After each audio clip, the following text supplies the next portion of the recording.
Kumakain na yun. Malakas na yung kumain ko. Yan. Oo. Kumakain sila ng pagkain. Dito okay naman kumain. Nasaan ba yung hindi masyado kumain? Ano na? Yung makapal yung balay ba?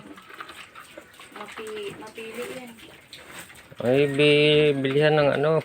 Hindi, pupulgahin pa nga eh. Eh, Pupulgahin pa yan. adobong manok. Yun ang ipakain. Pupulgahin tsaka kain mo yung ano ng vitamin.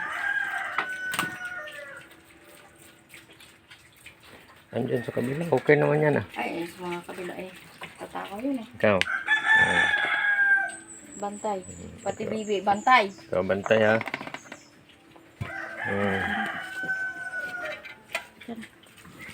Mamaya ko na magugus ng kamay.